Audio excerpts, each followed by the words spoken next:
이제 학개서에서 우리에게 주시는 말씀을 보도록 하겠습니다. 학개, 좀 낯선 이름일 것인데 선지자이죠. 선지자 학개입니다. 그 이름 뜻은 축제라는 의미를 가지고 있어요. 축제. 그래서 아마 이제 어떤 축제일에 태어나지 않았는가 이제 그렇게 보기도 하지만 이 학개에 대해서 알려진 것은 별로 없습니다. 우리 성경 학개서에 보면 이분에 대한 얘기가 없습니다. 단지 이제 바벨론 포로 이후의 선지자로만 우리가 알 수가 있는데, 특별히 이제 우리 읽은 그 학개는요, 5개의 날짜가 쭉 언급이 되어 있습니다. 그리고 왕 이름도 나오기 때문에 연도 측정이 가능합니다. 1장 1절 보십시오. 왕 이름이 하나가 나오죠. 누구 나옵니까? 다리오라는 왕이죠. 다리오 왕 제2년이다 이렇게 말씀하니까 다리오 왕 제2년이면 주전 520년입니다. 주전 520년 날짜 한번 기억해 보세요. 다리오 왕 그러면 아마 여러분들이나 저나 뭐 낯선 이름이 되겠지만 아마 이것 좀 생각해 보면 그렇게 낯설지만은 않습니다. 마라톤 전쟁이라는 것 여러분 아시잖아요. 마라톤 생기게 된 배경 아시지 않습니까? 마라톤 전쟁인데 그 마라톤 전쟁과 관련 있는 인물입니다. 그 그리스 아테네 군대하고 그 다음에 페르시아 군 사이에 전쟁이 벌어졌습니다. 이 페르시아 군 대표가 바로 이 다리오 왕입니다. 이 전쟁에서 아테네 군이 승리를 하고 그 다음에 그 승리를 전해주기 위해서 전령이 달려와서 승리했다고 말하고 죽었다라는 그 마라톤의 배경이 있죠. 42.195km를 달려왔다고 하는데 그 마라톤 평원을 달려온 그 배경 바로 이게 이제 다리오 왕입니다. 이 왕이 그때 패배를 한 겁니다. 패배를 해가지고 이제 그 승리의 소식을 전해주는 그런 역사적 배경이 되었는데 바로 그 왕이 다리오 왕입니다. 자, 그 다음에 우리가 2개를 좀 기억할 필요가 있어요. 하나는 이때 연도가 주전 520년이라고 그랬잖아요. 또 하나의 기록은 뭐냐면 이제 여러분 어성경을 배우신 분들은 이런 연도를 조금 이제 암송하고 있을 텐데 바벨론에 의해서 유다가 망한 때 연도 기억하십니까? 주전 586년이죠. 그러면 586년에 망했고요. 이때가 520년이니까 몇 년이 지났냐면 66년 정도가 지났죠. 그러니까 바벨론에 의해서 유다가 멸망한 지 66년쯤 지났을 때에 지금 이 말씀이 전해지고 있습니다. 여러분들 그 연도를 좀 머릿속에 기억해 두셔야 오늘 읽은 말씀의 메시지를 좀 이해할 수 있을 거예요. 자, 그리고 2장 1절 와보세요.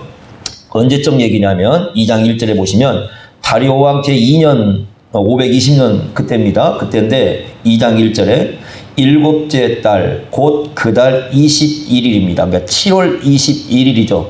그러니까 7월 21일이면 우리가 그 구약 이제 절기 하나가 생각이 나야 됩니다. 그게 바로 뭐냐면 초막절입니다. 그러니까 7월 15일부터 7일간 지키는 게 초막절이죠. 그렇게 계산을 해보면 지금 7월 21일은 초막절 마지막 날이죠. 그러니까 초막절 마지막 날 이 말씀이 전해졌다. 실제로 초막절을 지켰는가는 알 수는 없어요. 알 수 없지만 절기적으로 이제 그렇다 이렇게 볼 수 있습니다. 이스라엘 백성들이 그 바벨론 포로에서 돌아와서 가장 먼저 한 일이 뭐냐면 파괴된 성전 건축이죠. 예루살렘 성전이 완전히 파괴되었고 성전을 건축했습니다. 그런데 돌아온 포로 백성들이 어디 성전을 건축하는 게 쉬운 일이겠습니까? 굉장히 어려웠죠. 그러다 보니까 성전을 건축하다가 중간에 중단을 하게 됩니다. 그 중단을 했을 때에 하나님께서 선지자를 보내어서 다시 성전을 건축할 수 있도록 합니다. 바로 그때 쓰임받은 선지자가 이 학개라는 선지자입니다.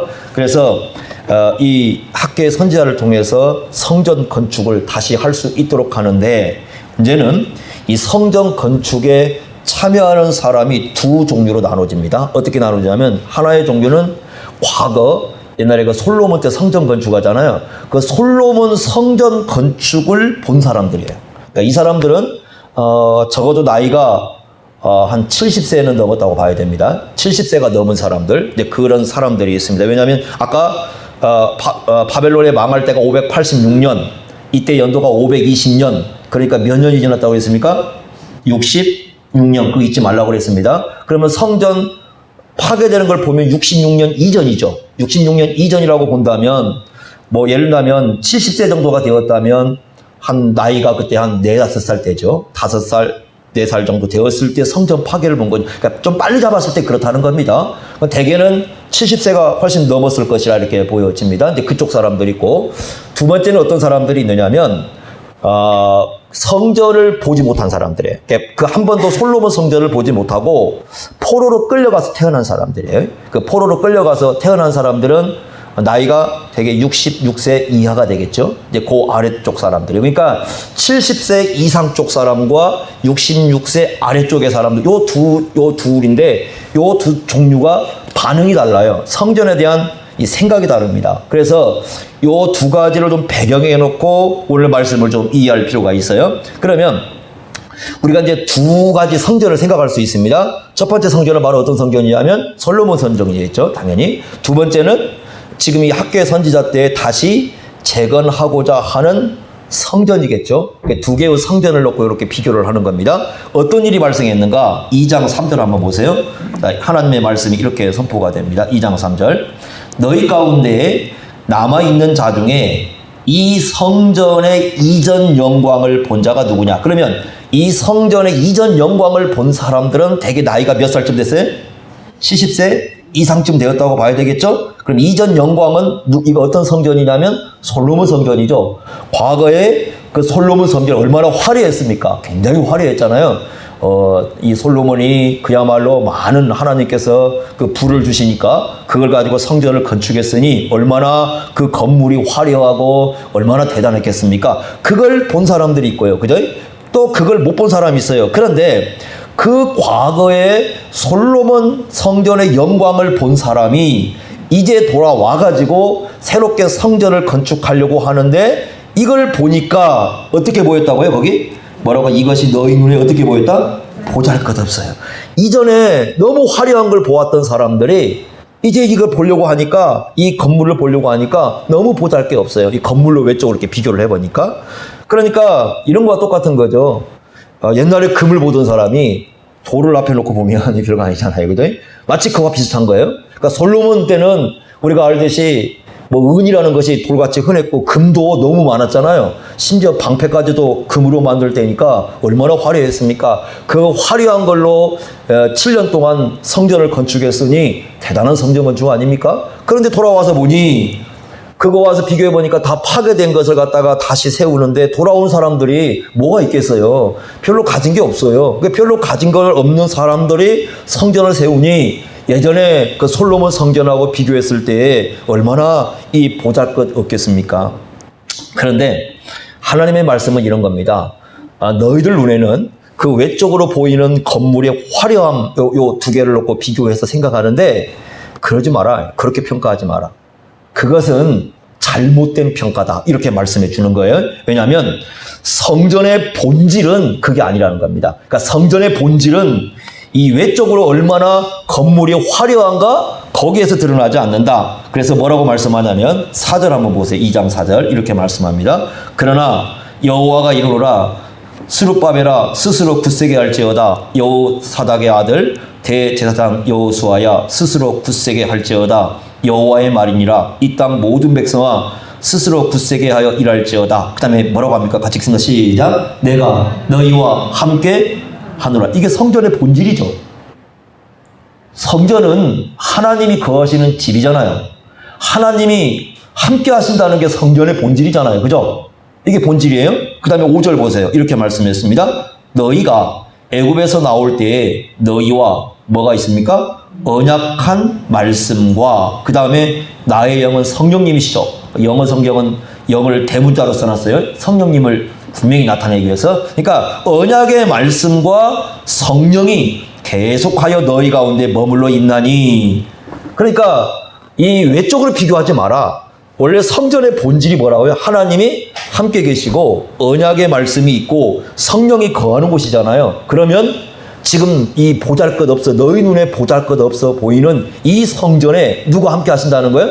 하나님이 함께 하시고 성령이 함께 하시고 언약의 말씀이 있다. 이렇게 말씀을 하는 거죠. 그래서 7절에 이렇게 말씀합니다. 7절 보십시오. 자, 7절 중간에서 잘라가지고 뒷부분요. 내가 이 성전에 뭐가 충만해요? 영광이 충만해요. 그러니까 건물의 위대함이 아니라 무엇을 보라고 하냐면 하나님의 위대함을 보라는 겁니다. 하나님의 영광을 보라는 거예요.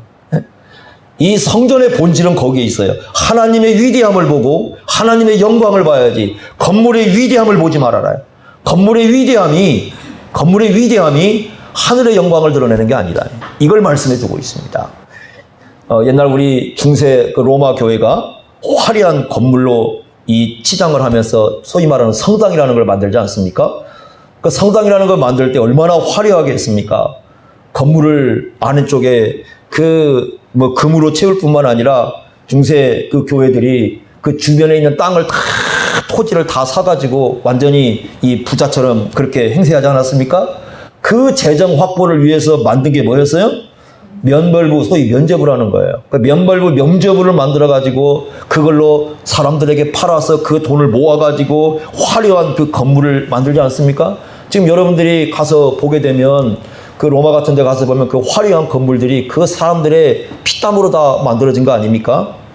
칼빈은 그들이 그게 성전 건축이라고 하면서 면벌부를 판매하고 그래서 지은 성당을 보고 그것이 하나님의 뜻이 아니라고 얘기를 합니다. 어떻게 그게 성전 건축이 될 수 있느냐고 얘기합니다. 그래서 칼빈은 다 없애버려요. 그것을 다 없애버립니다. 그리고 이 앞에다가 단지 딱 2개만 갖다 놨습니다. 설교단 하나하고 의자만 놔요. 다 없애버려요. 여러분 우리가 이 앞에 꽃을 장식하지만 사실 저는 별로 좋아하지 않습니다. 많이는 이렇게 앞에 장식하는 걸. 왜 그러냐면 우리 개혁교단은 앞에 장식을 안 씁니다. 그냥 단지 설교단, 그 다음에 앞에 그 성찬상 요렇게만 구성을 해놔요. 모든 되게 화려한 걸 다 없애버립니다. 왜냐하면 그게 누굴 바라보는데 걸림돌이 될 수 있냐면 예수 그리스도를 바라보는데 하나님의 영광을 바라보는데 걸림돌이 될 수 있기 때문에 사실 화려하게 꾸미려고 하지 않습니다. 지금 우리 한국교회가 대형화가 되지 않았어요? 저는 이게 가장 심각한 문제라고 생각을 합니다. 어느 순간에 한국교회는 대형화되면서 이 건물도 최고급으로 다 장식을 해놓고 교회당 가면 최고급 음향 시스템을 해가지고 그냥 보통 1억짜리도 아니고요. 몇 수십억짜리 음향 설치를 다 해가지고 그것이 마치 하나님의 영광인 것처럼 떠들어대고 큰 무대를 꾸며놓고 여기에서 온갖 장식 다 해놓고 어떻게 그것이 하나님의 뜻이라고 얘기하는지 이해가 되지 않습니다. 히브리서 11장 믿음의 사람들 나오잖아요. 히브리서 11장에 믿음의 사람들 나오는데 그 위대한 믿음의 사람들은 화려하게 건물 지은 사람은 하나도 없습니다. 어떤 누구도 화려한 건물을 짓고 믿음 말하지 않습니다. 에녹이 위대한 믿음인 것은 하나님과 동행했기 때문이지 어떤 화려한 걸 세상에 세워놓기 때문이 아닙니다. 그런데 이 말씀을 보면 또 하나의 성전을 예고합니다. 자, 그러면 하나는 솔로몬 성전이 있어요. 하나는 그 당시 포로 사람들이 돌아와서 지은 성전이 있습니다. 우리가 그걸 뭐라고 부르냐면 스룹바벨 성전 이렇게 불러요. 스룹바벨이 이끌고 온 사람들이 다시 재건을 했기 때문에 불러요. 그런데 또 하나의 성전이 예고가 되고 있는 말씀이 나옵니다. 9절 한번 보세요. 여러분 이게 아주 중요한 말씀이죠. 자, 9절 한번 같이 읽어보겠습니다. 다 같이 읽습니다. 시작. 이 성전의 나중 영광이 이전 영광보다 크리라. 만군의 여호와의 말이니라. 내가 이곳에 평강을 누리라. 만군의 여호와의 말이니라. 자, 여기 보면 나중 영광이 나오죠. 이 성전에 나중 영광이 나오는데 나중 영광은 무엇보다 크다고요? 이전 영광. 그러니까 누구의 지금 비교하는 거예요? 솔로몬 성전보다 훨씬 큰 영광이 있는 그 성전이 있을 것이다 얘기합니다. 그리고 그 성전이 무엇인가는 7절에 나옵니다. 한번 보십시오. 이렇게 말씀합니다. 또한 모든 나라를 어떻게 할 것이다? 진동시킬 것이다. 여러분 생각해 보세요. 하나님께서 만약에 세상을 지진으로 딱 때려버리면 뭐부터 무너지겠습니까? 건물이죠.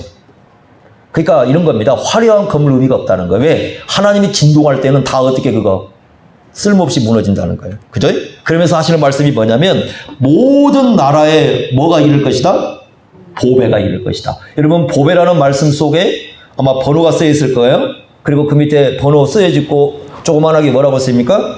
사모하는 것. 모든 나라가 사모하는 게 임할 것이다. 그래서 여기에 대해서 이제 두 가지 견해가 있어요. 하나는 뭐냐면 이방 사람들이, 이제 보배는 예물로 보고요, 물건으로 보고, 이방 사람들이 이 예물을 가지고 하나님 앞에 찾아온다라는 견해가 하나가 있고요. 두 번째는 이제 신학적 관점입니다. 신학적 관점인데 우리나라의 이제 그 유명한 성경 주석학자인 박윤선 박사님이 해석해 주는 건데, 이 보배를 예수님으로 이해를 하는 겁니다. 그래서 신학적 관점에서 예수 그리스도로 이해를 하고, 모든 나라가 이제 그 예수님을 사모하는 사람들이 이렇게 모여오는 그러한 새로운 세계가 이루어질 것이다, 이렇게 말씀을 합니다. 자, 9절에 보시면 평강을 준다고 말씀했어요. 자, 평강은 누가 주시는 거예요? 예수님이 주시는 거죠. 예수님이 오셔야 진정한 평강이 이루어지죠. 그러니까 우리에게 진정한 평강을 주시는 분은 누구예요? 예수예요. 성전의 실체이신 예수. 그렇다면 우리가 9절에서 나중 영광은 누굴 얘기하는 걸 알 수 있어요? 예수님이셔요. 평강은 건물이 주지 않습니다. 여러분들 이런 거 아니에요? 어느 건물에 갔더니, 교회당 땅 안에 들어갔더니 와, 마음이 평안해. 이게 진짜 평강이 아니에요. 그것은 그냥 본인 평안이에요. 불교의 어떤 그 절에 가도 그런 평안을 누릴 수 있어요. 그럼 불교에서 누리는 평안입니다. 진정한 평안은 누구로부터 오는 거예요? 예수로부터 오는 거예요. 마음이 평안해도 예수님에 의해서 평강을 누리지 않으면 하나님과 평강은 없어요. 그러니까 우리에게 진정한 평강을 주시는 분은 누구예요? 예수님이세요. 그러니까 내가 평강을 누릴 때, 내가 왜 평강한가? 예수님 때문에 내 마음에 평안이 오면 그게 진정한 평안인 거예요. 그러니까 솔로몬 성전과 비교도 안 되는 더 큰 영광은 누구라는 걸 알 수 있어요? 예수님이셔요. 그래서 요한복음에 보면, 요한복음 2장에 예수님이 누구라고 가르치면 진짜 성전이라고. 구약에서 얘기하는 진짜 성전은 누구라고 말씀해 주냐면 예수님이라고 가르쳐 주셔요. 그래서 이전 영광보다 나중 영광이 훨씬 클 텐데, 이 훨씬 큰 성전의 실체이신 예수님이 이 땅에 오셔서 우리에게 뭘 주신다는 겁니까? 평화를 주신다, 이렇게 말씀합니다. 여러분들이요, 여기에 모이면 누구 때문에 평화를 누려야 돼요? 예수님 때문에 누려야 돼요. 자, 그러면 우리가 한번 좀 더 접근해 보겠습니다. 가끔 교회당 건물에 요 아래를 이렇게 이제 교회당 건물을 보시고요, 요 아래다가 이렇게 써놓은 걸 이렇게 제가 돌에다 써놓은 걸 이렇게 보면 되게 둘 중에 하나입니다. 하나는 어떤 문구냐면 이 집은 살아계신 하나님의 교회요, 이렇게 써놓은 문구가 있고요. 또 하나는 뭐냐면 모퉁이돌 머리돌이라고 써놓은 분도 있어요. 또 이제 거기다가 조금 더 나가신 분들은 그 밑에다가 이제 건축자 대표 이렇게 딱 이렇게 써놓고 하시는 분들 계시는데, 죄송하지만 건물에다가 이 집은 살아계신 하나님의 교회로 써놓거나 아니면 모퉁이똥이나 머리돌이라고 써놓은 것은 다 잘못된 겁니다. 왜 그러십니까? 베드로전서 2장 4절에 예수님을 뭐라고 불렀습니까? 산돌, 리빙스톤이죠. 리빙스톤, 산돌, 살아있는 돌. 그리고 너희는 역시 리빙스톤, 여기다 S를 하나 더 붙였어요. 예수님을 믿는 너희는 리빙스톤스, 그러니까 살아있는 돌들. 그러니까 살아있는 돌이지, 이 벽은요 죽어있는 돌이에요. 예수님이 말씀하는 모퉁이돌 머리돌은 죽어있는 돌을 얘기하는 게 아니라 살아있는 누굴 얘기하는 거예요? 우리들을 얘기하는 거예요. 예수 믿는 사람들을 얘기하는 거예요. 그러니까 건물을 놓고 모퉁이돌 머리돌이라고 붙여놓으면 안 되는 겁니다. 건물을 놓고 이 집은 살아계신 하나님의 교회라고 하면 안 됩니다. 그것은 예수 믿는 공동체를 얘기하는 겁니다. 그러면 오늘날 여러분들이 교회당에 가보면 성전이라고 써놓은 경우가 많아요. 근데 제가 이제 얘기를 하면 그렇습니다. 건물을 성전으로 부르시면 안 됩니다, 이렇게 얘기하면 어떤 분들이 계시냐면 가끔 이런 분들이 계세요. 아니 뭐 그냥 하나님께 구별된 예배 장소니까 성전이라고 부를 수 있다, 이렇게 얘기하는데 안 됩니다, 그것도. 자, 몇 가지 이유를 제가 가르쳐드리겠습니다. 왜 안 되는지를 여러분 생각해서. 첫째, 왜 안 되느냐? 구속사적으로 안 돼요. 구속사적으로. 그러니까 구속사적으로 구약에서 성전은 누구의 모형이에요? 예수님의 모형이잖아요. 그럼 모형이면 또 예표면 실제가 왔잖아요. 실제가 누굽니까? 예수님이 왔잖아요. 실제인 예수님이 왔는데 왜 모형을 갖고 자꾸 얘기를 합니까? 일단 그것부터 안 돼요. 구속사적으로 그렇게 되면 예수님을 안 받아들이는 거예요. 만약에 지금 건물로서 성전이 존재한다면 예수님 안 믿는 거예요, 그거 진짜로. 이게 문제가 있어요. 두 번째, 여러분들이 구약 성막 성전을 보시면 어떤 특징을 가진 걸 알 수 있냐면 구약에서 성막이든 성전이든요, 이건 하나님이 설계도를 그려줘요. 설계도를 그려줘요. 예를 들면 그 성막은 출애굽기 25장 40절을 보면은 하나님께서 어떻게 성막을 지어야 된다고 다 가르쳐요. 심지어는요, 말뚝 하나도 사람들이 마음대로 못해요.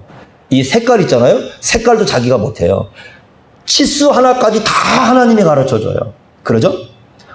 그러면 그 솔로몬 때 지은 성전은 다윗과 솔로몬이 마음대로 졌어요? 아닙니다. 역대상 28장 19절에 다윗이 솔로몬에게 이렇게 얘기합니다. 내가 지금 너에게 가르쳐주고 있는 성전은 하나님의 설계도라고 얘기합니다. 하나님의 설계도예요. 그럼 물어봅시다. 여러분 지금 교회당 다 다르잖아요. 어느 게 하나님의 설계도예요?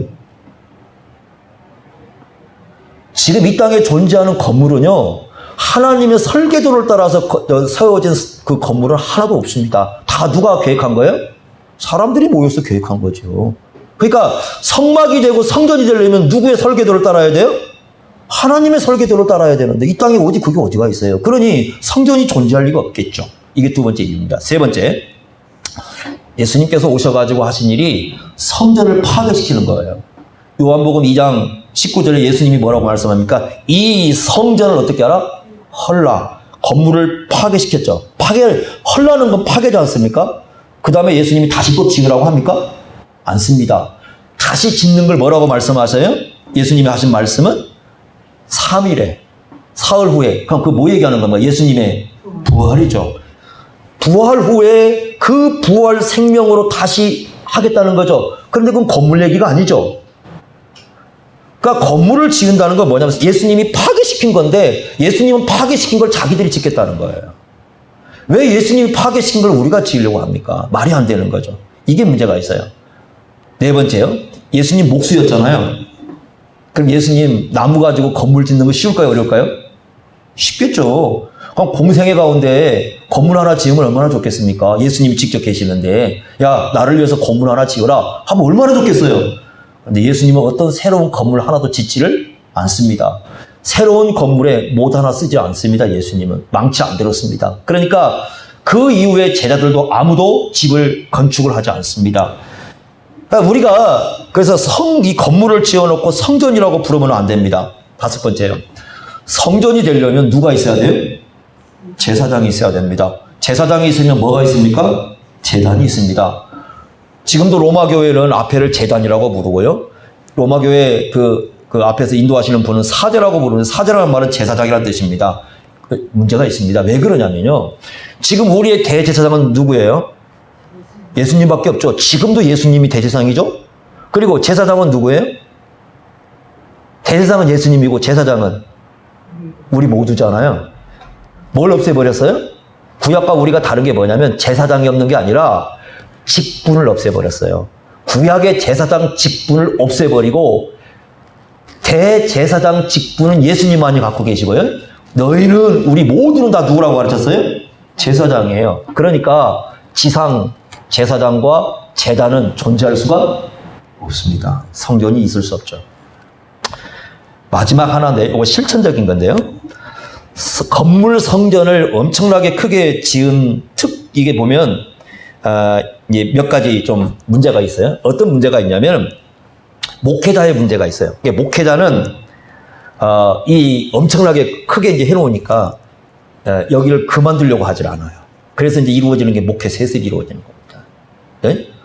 그 안에 살아가는 성도들은 공로주의에 빠집니다. 내가 했어. 내가 이만큼 했어. 이 정도야. 우리는 이 정도야. 라고 이 자기 공로주의에 빠지게 돼요. 심각한 문제입니다. 신앙적인. 그러나 교회는 죽었다 깨어나도 누구의 은혜예요? 하나님의 은혜고 예수님의 은혜입니다. 그것을 망가뜨리면 안 됩니다. 그러니까 어떤 경우도 하나님의 은혜와 예수님의 은혜를 망가뜨리면 이미 그것은 교회의 본질에서 떠나게 되는 겁니다. 그런데 잘못된 성전주의는 사람을 공로주의에 빠지게 하고 잘못된 신앙 형태를 만들어냅니다. 이게 얼마나 심각합니까? 그러니 지금 우리 한국교회에다가 버젓이 교회당 건물에다가 성전이라고 써놓고 성전 건축한다고 그러고 이렇게 하면서 하는 이 모든 행태가 얼마나 하나님을 그래서 참 우리가 말하면 이 모독하는 행위, 하나님의 역사를, 예수님의 십자가를 망가뜨리는 행동을 하고 있는 겁니다. 하나님의 은혜를 무너뜨리는 행동을 하고 있는 겁니다. 그렇기 때문에 이런 부분들을 우리가 명확히 생각을 해야 됩니다. 그러니까 이런들 어떠하리 저런들 어떠하리 그렇게 말하면 안 됩니다. 써놓으면 어쩌고 안 써놓으면 어쩌고 이게 아니고요. 안 됩니다. 안 되는 건 안 되는 겁니다. 왜 안 되냐? 주님이 안 된다고 하셨으면 안 되는 겁니다. 안 된다고 하는 것을 굳이 된다고 한다면 주님의 뜻을 따르는 게 아니죠. 아닌 건 아닌 겁니다. 우리가 이 점을 명확히 하셔야 됩니다. 그러면 우리 신약 시대에 진정한 성전의 삶은 어떤 것이냐? 자, 여러분들 생각해 보십시오. 일단 성전의 실체는 누구라고 그랬어요? 예수님이라고 그랬어요. 그리고 예수님과 함께한 교회 공동체를 뭐라고 불렀어요? 성전이라고 불렀죠. 그러죠? 여러분들이 이걸 아셔야 됩니다. 성전은 단수로 쓰일 때, 홀로 쓰일 때는 예수님께만 쓰입니다. 그리고 우리 개인에게는 성전이라고 쓰지 않습니다. 다 모든 성전에 대해서는 복수를 씁니다. 너희는 이렇게 써요. 그러니까 예수가 믿는 사람들이 모인 공동체가 뭐가 되는 거예요? 성전이 되는 거예요. 가끔 이런 분들 계세요. 저 이제 교회를 이렇게 교회 공동체 안 나가고 집에서 혼자 예배 드리는 분 중에 성경에 내가 성전이라고 그랬어. 그러니까 내가 아닙니다, 여러분. 절대 그거 아닙니다. 그렇게 할 수가 없어요. 그리고 이제 이런 분도 안 돼요. 예를 들면 집에 있으면서 혼자 사도신경 한다고. 여러분, 그러면 혼자 사도신경 하면 뭐가 문제된 줄 아십니까? 사도신경 가운데 이런 거 있잖아요. 성도가 서로 교통하는 것이 어떻게 할 거예요? 어떻게 할 거예요? 주님께서 가르쳐 주신 기도 혼자 하는 게 아니죠. 왜 그러냐면 주님께서 가르쳐 주신 기도 한번 해보세요. 우리에게 일용할, 우리 어떻게 할 거예요? 그건요, 홀로 하라고 준 게 아니라 어떻게 하라는 거예요? 교회 공동체로 주는 겁니다, 이거. 우리가 분명하셔야 됩니다, 그게. 그러니까 홀로는 예배가 안 되는 거예요, 그래서. 이거 이제 중요한 건데. 자, 그러면 이런 거죠. 단수로 쓰였을 때는 누구만이 성전이다? 예수님이시고, 나머지 너희라는 복수 공동체니까 예수 믿는 사람들이 모였을 때의 그 모인 공동체를 뭐라고 부른다? 성전이라고. 이게 신학적 개념이죠. 그러면 성전의 삶이라는 게 뭐냐면, 첫째로 가장 중요한 건 뭐냐면, 진짜 예배 공동체를 이루는 거예요. 신약적, 이걸 우리가 그렇게 부르는데, 구약과 약간 좀 구분하기 위해서 신약적 예배 공동체를 이루는 겁니다. 자, 지금은요, 이렇게 얘기합니다. 지금 사람들이 주일날 여러분들 아마 오면, 어디가? 그러면, 나 교회가 그래요. 교회가 그래요. 그런데 예전에 우리 신앙의 선배들은 교회 간다고 하지 않습니다. 뭐라고 하냐면, 교회가 들어간다고 얘기합니다. 이거 이해가 되시겠어요? 교회가 들어가는 거예요, 이렇게. 그러니까 교회 간다고 하는 게 아니라 교회가 들어가는 거예요. 그럼 교회가 들어간다는 건 뭐냐면 이제 교회를 이루는 구성원들이 어디로 들어가는 겁니까? 교회당, 예배당 안으로 들어가는 거죠. 그렇죠? 그럼 안에 들어가서 가장 중요하게 하는 게 뭐예요? 예배죠. 아닙니까? 왜 교회가 들어가는 거예요? 뭐 하려고? 모이려고요. 왜 모이는 거예요? 삼위 하나님을 뭐 하려고요? 예배하려고. 자, 여러분 요한계시록을 생각해 보세요. 요한계시록 2장과 3장에 보면 7교회가 나오죠. 그 다음에 4장과 5장에는 뭐가 나와요? 7교회와 연관해서. 여러분들이 그 7교회 중에서 열린 문이 하나 있는 교회가 하나 있죠. 기억하십니까? 열린 문이라고 나와 있는 교회. 이거 정말 알아맞히려면 좋죠. 빌라델비아 교회죠. 기억하십니까? 빌라델비아 열린 문 있잖아요. 열려 있습니다. 그런데 4장과 5장에서 열리죠. 열리잖아요. 열린 것을 보잖아요. 거기서 뭘 봐요? 보좌를 봐요. 하나님의 보좌를 보잖아요. 4장과 5장은 하나님의 보좌죠. 그런데 그 보좌 앞에서 이루어지는 게 뭡니까? 예배죠. 그러니까 7교회에 중요한 것은 뭐예요? 중요한 건 가장 중요한 중심에 있는 게 뭐라는 걸 가르쳐 주는 겁니까? 예배라는 거예요. 예배를 가르쳐 주는 겁니다. 그 말은 무슨 말이냐면 지상에서 하늘과 연결된 유일한 공동체는 어떤 공동체냐면 예수 그리스도를 믿는 공동체예요. 예수 믿는 사람들이 모여서 예배를 하고 예수 믿는 사람들이 모여서 봉사를 하고 예수 믿는 사람들이 모여서 섬기는 것은 모두 어디와 연결되어 있다? 4장 5장에 하늘과 연관되어 있어요. 하늘 보좌에 누가 계셔요? 성부 하나님과 성자 예수님과 성령 하나님이 계세요. 그래서 여러분들이나 저나 이 땅에서 예배드리고 이 땅에서 우리가 봉사하고 이 땅에서 섬기는 모든 게 지금 이렇게 하는 게 전부 다 어디에 연관된다고요? 하늘에 계신 하나님의 보좌와 연관이 된다. 그것을 볼 수 있도록 문을 열어주고 있는 게 요한계시록 4장과 5장이에요. 얼마나 중요한지 모릅니다. 자, 여러분, 우리 성경 한 구절 봅시다. 히브리서 한번 가보세요. 히브리서 2장을 한번 보십시오. 뒤로 한번 가보셔서 히브리서 2장을 한번 보겠습니다. 히브리서 2장 12절 한번 보세요. 12절. 이렇게 말씀합니다. 이번에 2장 12절 한번 같이 읽겠습니다. 시작. 이르시되 내가 주의 이름을 내 형제들에게 선포하고 내가 주를 교회 중에서 찬송하리라 하셨으며. 자, 이 말씀 어디서 나온 말씀이에요? 시편 22편이죠. 시편 22편입니다. 시편 22편 22절입니다. 그러면 시편 22편이 어떤 내용이에요? 1절에 보면 내 하나님 어찌 나를 버리셨습니까? 예수님의 십자가죠. 그러니까 이런 말입니다. 예수님의 십자가로서 이루려고 했던 일이 뭐냐? 그랬을 때 이 12절에 지금 뭐 하는 거예요? 주의 이름을 선포하고 주를 찬송하는 예배 공동체를 이루는 거죠. 여러분들이 시편 20편을 보면은 이게 이 말이 예배로 나와요. 아예 예배로 이렇게 언급이 돼요. 그래서 뭐라고 말씀하냐면 이렇게 얘기합니다. 교회를 뭐라고 부르고 있냐면 내 형제들. 그러니까 교회가 뭐예요? 내 형제들이에요. 예수 믿는 사람들이 모인 사람들이 내 형제들이고 이 내 형제들이 모인 공동체를 뭐라고 부르고 있다고요? 교회라고 부르고 있다고요. 교회로 모여서 뭐 하는 겁니까? 주를 찬송하는 겁니다. 이런 예배 공동체를 이루내는 거예요. 그래서 우리가 성전의 삶을 이루는 첫 번째 가장 중요한 길은 진정한 예배를 드릴 수 있도록 신약적 예배를 드릴 수 있도록 우리가 힘써가는 거예요. 참된 예배를 드리는 겁니다. 그러니까 우리가 그래서 여러분들이 이제 우리가 이 건물을 살동할 때 우리가 이제 예를 들면 우리가 이게 잘 사용을 해야죠. 그렇죠? 그래서 예를 들면 곰팡이 끼면 안 되잖아요. 쓰레기 있으면 안 되지. 우리가 예배 드리는 공동체니까 여기도 청결하게 해야 되고 닦아야 되고 막 그러잖아요. 그죠? 어제도 닦았습니다. 이거 열심히 다 닦았어요. 여러분 자리. 그래서 제가 어제 어떤 실험을 해보냐면 닦고 난 다음에 무릎을 꿇어봅니다. 여기다가. 무릎을 꿇었을 때 이 무릎에 먼지가 묻는가 한번 실험을 해봐요. 양발을 벗고 다녀도 먼지 안 나게 닦으려고 한번 해봅니다. 어제도 해봤습니다. 제가. 근데 그렇게 여러분들이 와서 예배를 드리는 겁니다. 예배당을 우리가 청결하게 해야 되고 그 다음에 제대로 가꿔야 되는 거 맞습니다. 그러나 중요한 건 뭐냐면 이게 우리의 성전은 분명히 아니라는 거예요. 그죠? 가장 힘을 써야 될 건 뭐냐면 예배 공동체입니다. 예배 공동체. 그 여러분들이 막 토요일 같은 때 너무 힘들게 막 하면 안 되는 이유 중에 하나가 여기서 주일날 새벽 기도도 않잖아요. 그 이유가 뭐예요? 예배로 모인 이 주일 예배를 어떻게 제대로 드리기 위해서. 그렇게 하는 거 아니겠어요? 두 번째는요. 이제 이건 예배 공동체로 모이는 거고 두 번째 성전의 삶은 뭐냐면 여러분들이 예수님과 함께 사는 거예요. 일상으로 돌아가세요. 나 혼자 사는 게 아닙니다. 예수님과 함께 살아가는 삶이 성전의 삶입니다. 자, 이 말씀을 이해하기 위해서 우리 갈라디아서 한번 보겠습니다. 갈라디아서 2장 한번 봅시다. 갈라디아서 2장 20절 한번 보십시오. 갈라디아서 2장 20절. 이건요, 예수님의 제자도를 그대로 바울이 자기 용어로 표현한 겁니다. 예수님이 그 제자도 가르칠 때 그랬잖아요. 아무든지 나를 따라오려거든 자기를 부인하고 날마다 제 십자가를 지고 나를 따를 것이다. 그렇게 말씀했잖아요. 그 말씀을 해석해 준 거예요.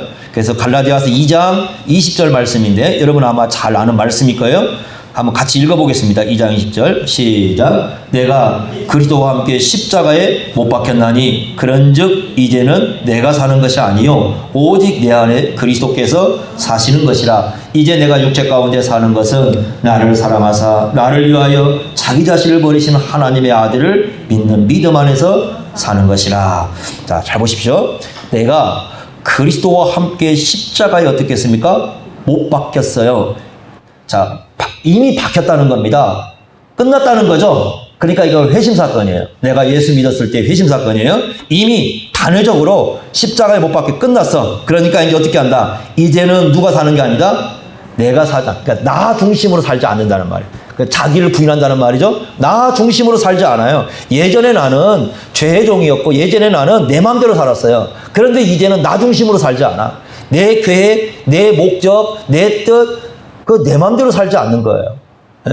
그렇게 살지 않고 오직 내 안에 누가 사셔요? 그리스도께서. 그러니까 누구 중심으로 살아요? 그리스도 중심으로 살아요. 이제는 나 중심으로 살지 않고 누구 중심으로 산다? 그리스도 중심으로 산다. 그러면서 이렇게 말씀합니다. 이제 내가 육체 가운데 몸을 가지고 사는 거죠. 그러니까 지상 삶입니다. 이 지상에서 내 생명이 주어지는 동안에 내가 사는 것은 나를 사랑하셔서 나를 위하여 자기 자신을 버리신 십자가죠. 나를 사랑하셔서 나를 위하여 자기 자신의 모든 것을 주신 그 하나님의 아들이신 예수님을 믿는 믿음 안에서 산다고. 예수와 동행하고 예수 그리스도를 위해서 살고 예수를 따라서 살고 이제는 나 중심에 사는 게 아니라 누구 중심으로 산다? 예수님과 살아요. 그러니까 여러분들이요 이제 일상세계 돌아가셔서 예배 마치고 딱 돌아갔습니다. 집으로 가셔가지고 내 중심으로 사는 게 아니라 날마다 삶을 살아갈 때 뭘 하든지 누구 중심으로? 예수님 중심으로 이렇게 살아가면 아 이건 우리 주님께서 이렇게 하라고 하셨지라고 예수님 중심으로 살아가면 그게 뭔 삶이라고요? 성전의 삶이에요. 그게 성전의 삶이에요. 예? 우리 예수님 사람들이 그걸 잘 못해서 그래요. 모여서 하는 거 뭘 잘하는데 돌아가서 잘 못해요. 근데 돌아가셔서 누구와 함께 하는 거예요? 예수님과 함께 하는 거예요. 얼마나 더워요 지금 날씨가. 땀 뻘뻘 흘리지만 나 혼자 있는 게 아니라 땀 뻘뻘 흘리고 일을 하는데 예수님도 옛날에 망치 들고 일을 했지. 그죠? 땀 뻘뻘 흘리면서 일하셨지. 우리 주님께서 나와 함께하는 삶을 내가 지금 살아가는 거야 라고 하면 그게 무슨 삶이에요? 성전의 삶입니다. 세 번째는요, 이제 마지막 하나인데요. 여러분, 구약시대에 성전하면 뭐가 생각이 납니까? 우리는 여러 가지 생각할 거예요. 성전 그러면 여러 가지 생각할 거예요. 그런데 솔로몬 성전을 여러분 딱 기억하면 이게 생각이 안 나면은 성전에 대한 이미지를 잘 모르는 거예요. 그게 무슨 말이냐면 솔로몬이 성전을 건축을 해놓고요. 가장 많이 얘기한 게 뭔가를 생각하셔야 됩니다. 그게 여러분 집에 가셔서 역대하 6장을 읽어보시면 되는데 역대하 6장 12절부터 42절까지 솔로몬이 성전을 건축해놓고 제일 많이 얘기한 건 뭐냐면 기도예요. 기도입니다. 여러분들 한번 읽어보십시오. 솔로몬은 뭐라고 생각했냐면 그 성전이 기도처소예요. 신전은 꼭 이방인들도 와서 기도한다고 나와요. 그러니까 유대인 이스라엘 사람만이 아니라 이방인도 와서 기도한다. 계속 강조합니다. 이곳에 와서 기도하거든. 이곳을 향하여 기도하거든. 그런데 그 다음 말이 중요합니다. 이렇게 얘기합니다. 기도는 성전에서 하는데 성전은 하나님이 계시잖아요. 그러면 성전에서 응답을 해주셔야 되는데 역대하 6장에 보시면 응답은 어디에서 한다고 나오냐면 하늘에서 한다고 나와요. 그 말은 무슨 말입니까? 성전이 어디와 연관되어 있다? 지상 성전이 하늘과 연관되어 있다. 그래서 성전에서 기도하거나 성전을 향해서 기도하면 어디에서 응답해 주신다? 하늘에 계신 저 하늘에서 응답해 주신다고 계속 강조하고 있습니다. 그래서 예수님이 하신 말씀이 그거예요. 내 집은 성전은 뭐 하는 집이라고요? 기도하는, 그게 맞아요. 그럼 다니엘서 6장 10절에 보면 다니엘이 그 집을 이렇게 딱 지어놓고 생활할 때 그 윗방 있잖아요. 윗방에 보면은 창문을 어디 쪽으로 냈어요? 예루살렘을 향해서 냈어요. 그죠? 예루살렘을 향해서 냈고 하루에 몇 번씩, 3번씩 무릎 꿇고 거기서 기도하잖아요. 그게 바로 뭐냐면 솔로몬 성전 그 기도하고 같은 거예요. 그러니까 이 솔로몬의 성전은 기도라는 것이고요. 이 기도라는 이미지를 가진 이 하나님 백성들은 포로로 끌려갈 때 어떻게 했느냐면 그 예루살렘을 향해서 창문을 내놓고 거기다 놓고 하루 3번씩 무릎 꿇고 기도를 한 겁니다. 자, 그런데 지금은 누가 성전이라고요? 예수님 이름으로 모인 공동체, 이 교회가 뭐라고요? 성전이죠. 그러면 이런 겁니다. 성전 기도는 뭘까요? 성전 기도는요, 어디 막 건물에 가서 기도하는 그런 개념이 아니라 예수 그리스도인들이 믿는 이 믿음의 공동체가 모여서 함께 기도할 때에 그 기도 공동체가 무슨 기도가 되는 거예요? 성전 기도가 되는 거예요. 그래서 사도행전 2장 42절에 교회로 모여서 함께 모였으니까 기도하는 일이었어요. 그러니까 이제는 건물 중심의 기도를 하는 게 아니라 누구 중심의 기도를 하는 겁니까? 예수님 중심의 기도를 하는 거예요. 예수님 중심의 기도.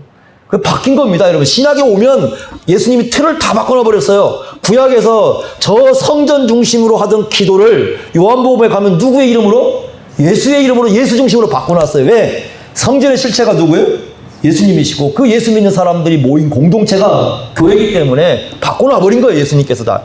그러니까 지금은 어떠냐? 예수 믿는 사람들이 모여서 함께 기도하는 공동체에 참여해서 함께 기도하는 것이 성전 삶이라고 가르쳐 주는 겁니다. 그러니까 여러분이나 저나 그래서 어떻게 해야 되느냐, 이제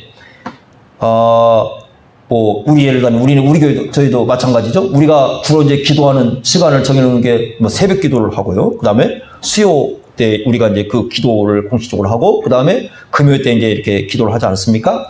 자, 이런 겁니다. 되도록이면 이제 참석을 하려고 하는 것이 맞습니다. 그죠? 우리가 기도 모임은 참석을 이렇게 하려고 해야 됩니다. 할 수 있는 분들은 하셔야 됩니다. 할 수 있는 분들은. 못 하시는 분은 어쩔 수 없어요. 근데 못 하는 것과 안 하는 건 달라요. 다릅니다. 네, 못 하시는 분들은 어쩔 수 없어요. 할 수 있는 분들은 참여를 하는 게 좋습니다. 열심히 같이 기도를 해야 되겠죠? 그러면 나오지 못하신 분들은, 그럼 참석을 못하신 분들은 나는 참석을 하지 않으니까 나는 상관이 없느냐? 굉장히 이기주의입니다.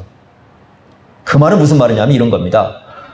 여러분들에게 금요일날 기도 시간을 알린 이유는 뭐냐면, 그냥 모인 사람만 기도하고 우리는 상관이 없다, 그게 아니라 내가 어디에 있든지 비록 기도 공동체에 참여하지 못하지만 나는 그 자리에서 내가 서 있는 자리에서 뭐 한다는 거예요? 함께 기도하는 마음을 품는다는 거예요. 굉장히 중요한 거죠. 수요일도 마찬가지죠. 비록 우리가 참여 못할 수 있어요. 그러나 참여할 수 있는 분들 참여하셔야 되는 거죠. 열심히 참여하는 게 성전 공동체, 성전 기도에 참여하는 거니까. 그러나 참여를 못하면 어떻게 해야 되느냐? 첫째는 안타까운 마음이 있어야죠. 왜 참여 못하는 것이 안타까우니까, 기도 공동체. 두 번째는 뭐냐? 내가 정말 참여를 못하면 내가 어디에 있든지 그 자리에서 함께 어떤 마음을 품어야 돼요? 기도하는 마음. 그래서 이 자리에 오늘 모여서 기도하고 있겠구나. 어떤 기도를 할까? 나도 그 기도에 함께 동참을 해야지. 그냥 그러면서 우리가 만약에 일을 하고, 그 시간에 일을 하고 있다고 생각해 보세요. 일을 하고 있다면 그 일하는 자리에서 내가 같이 기도할 수 있어야 돼요. 그 다음에 만약에 내가 건강이 안 좋아서 나 못 나올 수 있다. 그러면 그 자리에 있으면서 내가 기도할 수 있고, 또 어떤 거리가 있으니까 멀리서 못 나올 수 있잖아요. 그럼 내가 그런 자리에 있지만 그럼에도 불구하고 내가 이런 내용을 기도하고 있거나 기도하는 같은 마음을 품어주고, 이게 바로 무슨 삶이냐면 성전 공동체를 이루는 삶의 모습이에요. 하나님께서 우리에게 그걸 요구하시는 거예요. 그래서 이 건물이 중심이 아니라 이제 누구를 중심으로 한? 예수님과 예수님을 믿는 하나님의 신약 시대의 성전이라고 부르는 예수 믿는 사람들의 이 공동체를 중심으로 한 새로운 신앙의 틀을 주님께서 갖도록 하셨어요. 그런데 사람들은 자꾸 여전히 구약으로 가려고 해요. 이상하잖아요.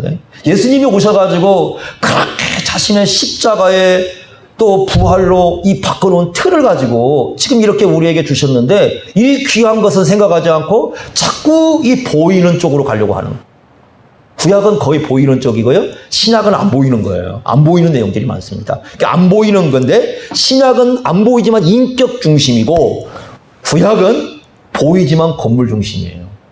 그런데 우리에게 이 인격 중심으로 이루는 이 공동체에 대해서는 중요하게 생각하지 않고, 그냥 구약에 있는 가가지고 건물 중심으로만 생각하려고, 물질 중심으로 생각하려고, 이런 신앙의 형태, 이것이 지금 우리 한국교회를 망가뜨리고 있는 주범 중에 하나입니다. 기억하셔야 됩니다. 우리의 중심이 어디에 있어야 되며, 우리의 진짜 예수를 중심으로 산다는 게 뭔가? 그것은 이 성전을 어떻게 생각하냐에 따라서 달라질 수가 있습니다. 여러분들이 학개서에서 말씀하고 있는 나중 영광은 바로 예수님의 영광이에요. 아직도 이걸 갖다가 생각하지 않는다면 학개 선지자가 전한 메시지에 대해서 외면해버리는 거예요. 여러분 기억합시다. 진정한 성전의 삶이 무엇인가를 이 말씀을 생각하시면서 우리 주 예수 그리스도를 중심으로 한 참된 성전의 삶을 이 땅에서 살아갈 수 있기를 바랍니다. 기도하겠습니다. 하나님 아버지, 오늘 학개 선지자가 우리에게 주신 말씀을 기억합니다. 이전 영광이 아니라 나중 영광을 가르쳐 주십니다. 예수 그리스도가 오심으로 말미암아 얼마나 큰 영광스러움이 이루어질지를 우리에게 말씀해 주십니다. 예수님을 모시고 사는 것이, 예수님과 함께 살아가는 것이, 예수님과 함께 모든 걸 함께 하는 것이 얼마나 영광스러운지 하나님의 말씀을 통해서 깨닫습니다. 예배도 봉사도 섬김도 날마다의 삶도 우리 주 예수 그리스도와 동행할 수 있도록 인도하여 주옵소서. 예수님의 이름으로 기도하옵나이다. 아멘.